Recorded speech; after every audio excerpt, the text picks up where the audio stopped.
গেরস্ত বাড়ির উঠোন কোণে লাউয়ের মাচান বা জাংলা। পল্লীকবি জসিমউদ্দিনের ভাষায়, জাংলা ভরিয়া লাউয়ের লতায়, লক্ষ্মী সে যেন দুলিছে দোলায়।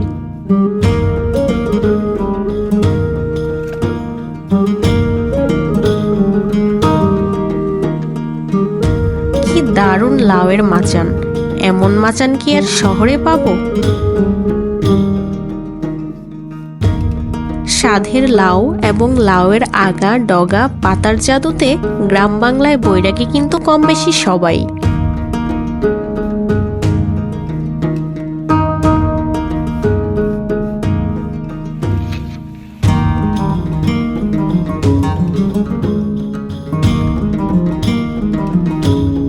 প্রায় 1000 বছর আগে বচন রচয়িতা বিদুষী নারী খনা বলে গেছেন, ছায়ে লাউ উঠানে ঝাল, করো বাপু চাষার ছাওয়াল, বাঁশবনে লাউ উঠানেতে ঝাল, জন্মে উত্তম ফল যেন চিরকাল।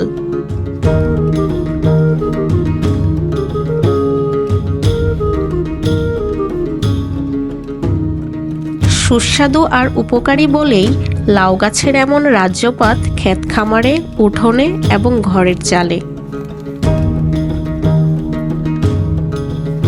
লাউ এক প্রকার লতানো উদ্ভিদ, ইংরেজিতে বলা হয় বটল গোর্ড। উদ্ভিদ বিজ্ঞানীরা বলেন লাজেনারিয়া সিসেরারিয়া। লাউয়ের পাতা সরল ও একান্তর, সবুজ ও নরম। এর বোটা লম্বা ও ভিতরে ফাঁপা।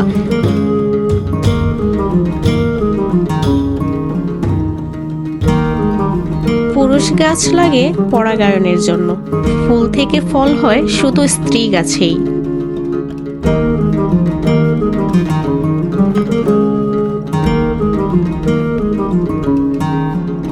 এবার শিম তোলার পালা।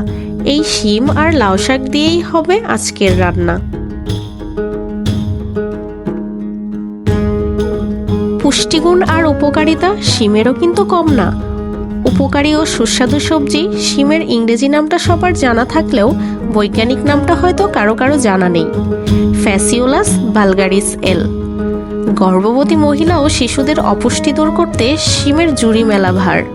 শিমে থাকা প্রচুর পরিমাণে প্রোটিন, ফাইবার, ভিটামিন আর মিনারেল স্নায়ুতন্ত্রকে সুস্থ রেখে স্মৃতিশক্তি বাড়াতে সাহায্য করে।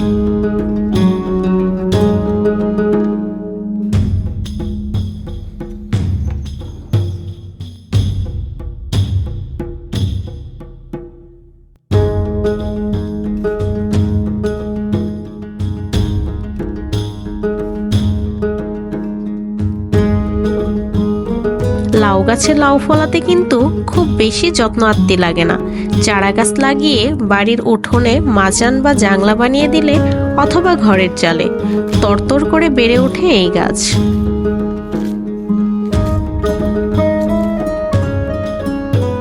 এক সময় শুধু শীতকালীন সবজি হিসেবে পরিচিত হলেও এখন লাউ কিন্তু কম বেশি সারা বছরই পাওয়া যায়। দেখতে সাদাসিধে হলেও লাউ শাক কিন্তু পুষ্টিগুণে ভরা। এতে আছে উচ্চমাত্রার vitamin C, calcium, magnesium, iron, folic acid, beta carotene, zeaxanthin এবং ফাইবার।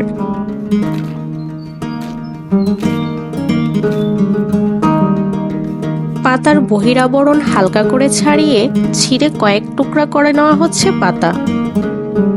পাতার মতো একই পুষ্টিগুণ আছে লাউয়ের ডগাতেও।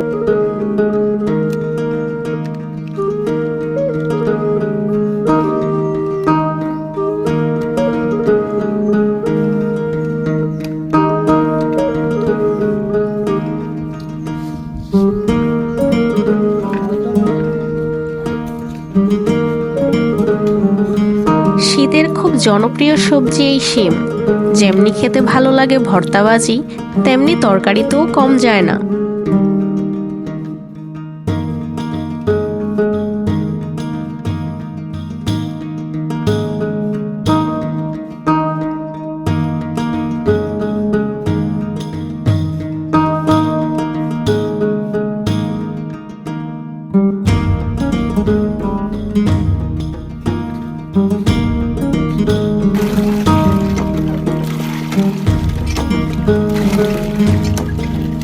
কলতলায় চলছে ছন্দময় কর্মকাণ্ড।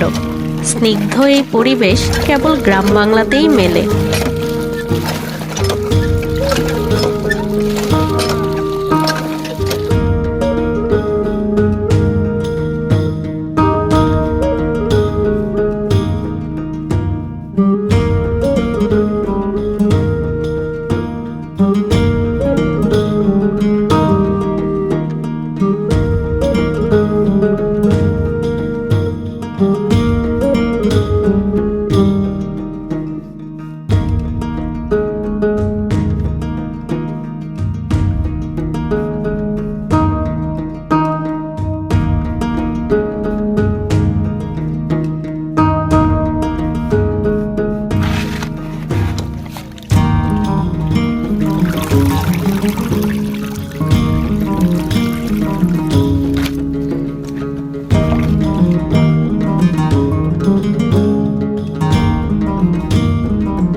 লাউ শাকে কোলেস্টেরল এবং ফ্যাট নেই, তাই লাউ শাক কিন্তু বাড়তি ওজনও কমায়।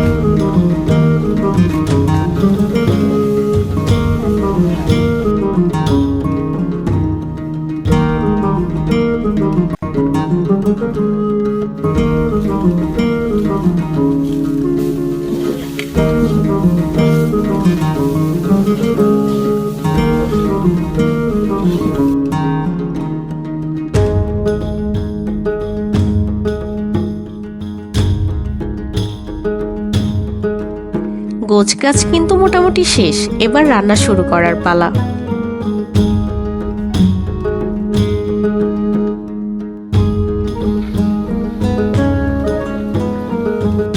মাটির চুলায় রান্না মানেই রান্নার স্বাদ কয়েক গুণ বেড়ে যাওয়া। চুলায় চড়েছে কড়াই, কড়াইয়ে দেওয়া হচ্ছে লাউ শাক।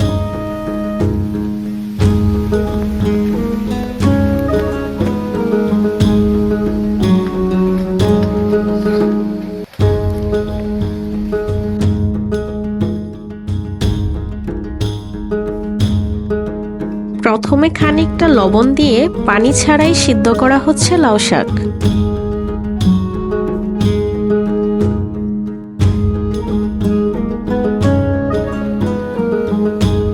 সেদ্ধটা যেন ঠিকঠাক মতো হয় সেজন্য নেড়েচেড়ে দেওয়া হচ্ছে বারবার।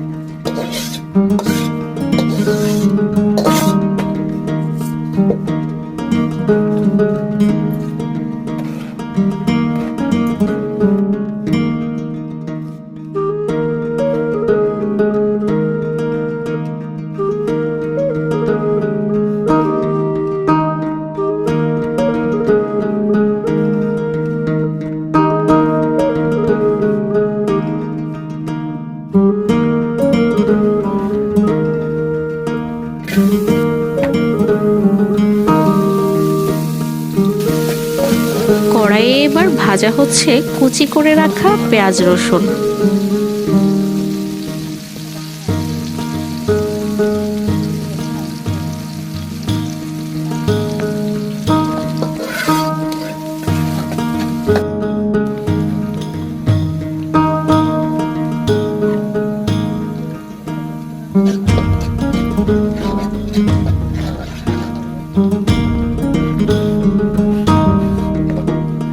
গরম তেলে কিছুক্ষণ ভাজার পর দিয়ে দেওয়া হলো সেদ্ধ করে রাখা লাউ শাক আর শিম। দেয়া হচ্ছে কুচি করে রাখা ধনেপাতা। ভিটামিন সি যুক্ত এই ধনেপাতা দারুণ স্বাদবর্ধক। ভর্তাবাজি সহ যে কোনো তরকারির স্বাদ বাড়ায় এ ধনেপাতা। পুষ্টি আর ঔষধি গুণে ধনেপাতাও পিছিয়ে নেই।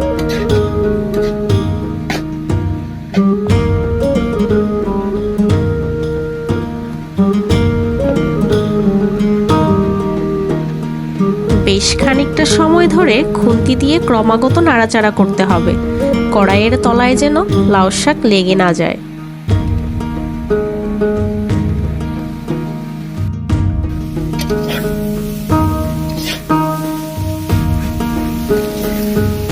এবার পাত্রস্থ করার পালা। গরম গরম আর লোভনীয় ধোয়া বিলাচ্ছে এই লাউ শাক আর শিম ভাজি।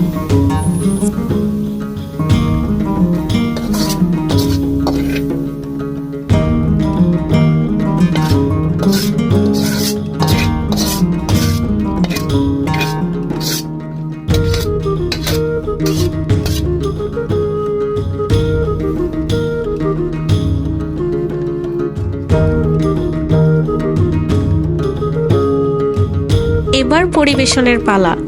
ভাতের হাঁড়ি থেকে নেওয়া হচ্ছে গরম ভাত।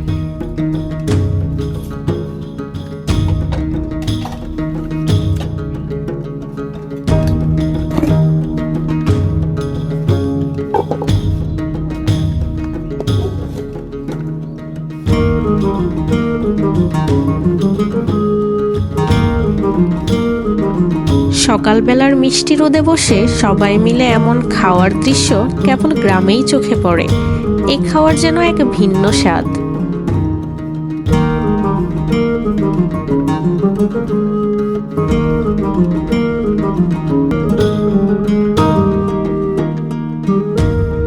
লাউ শাক দিয়ে শিমের এমন দোস্তিটা কিন্তু দারুণ। দেখা হবে পরের কোনো ভিডিওতে। সে পর্যন্ত ভালো রাঁধুন আর ভালো থাকুন। আল্লাহ হাফেজ।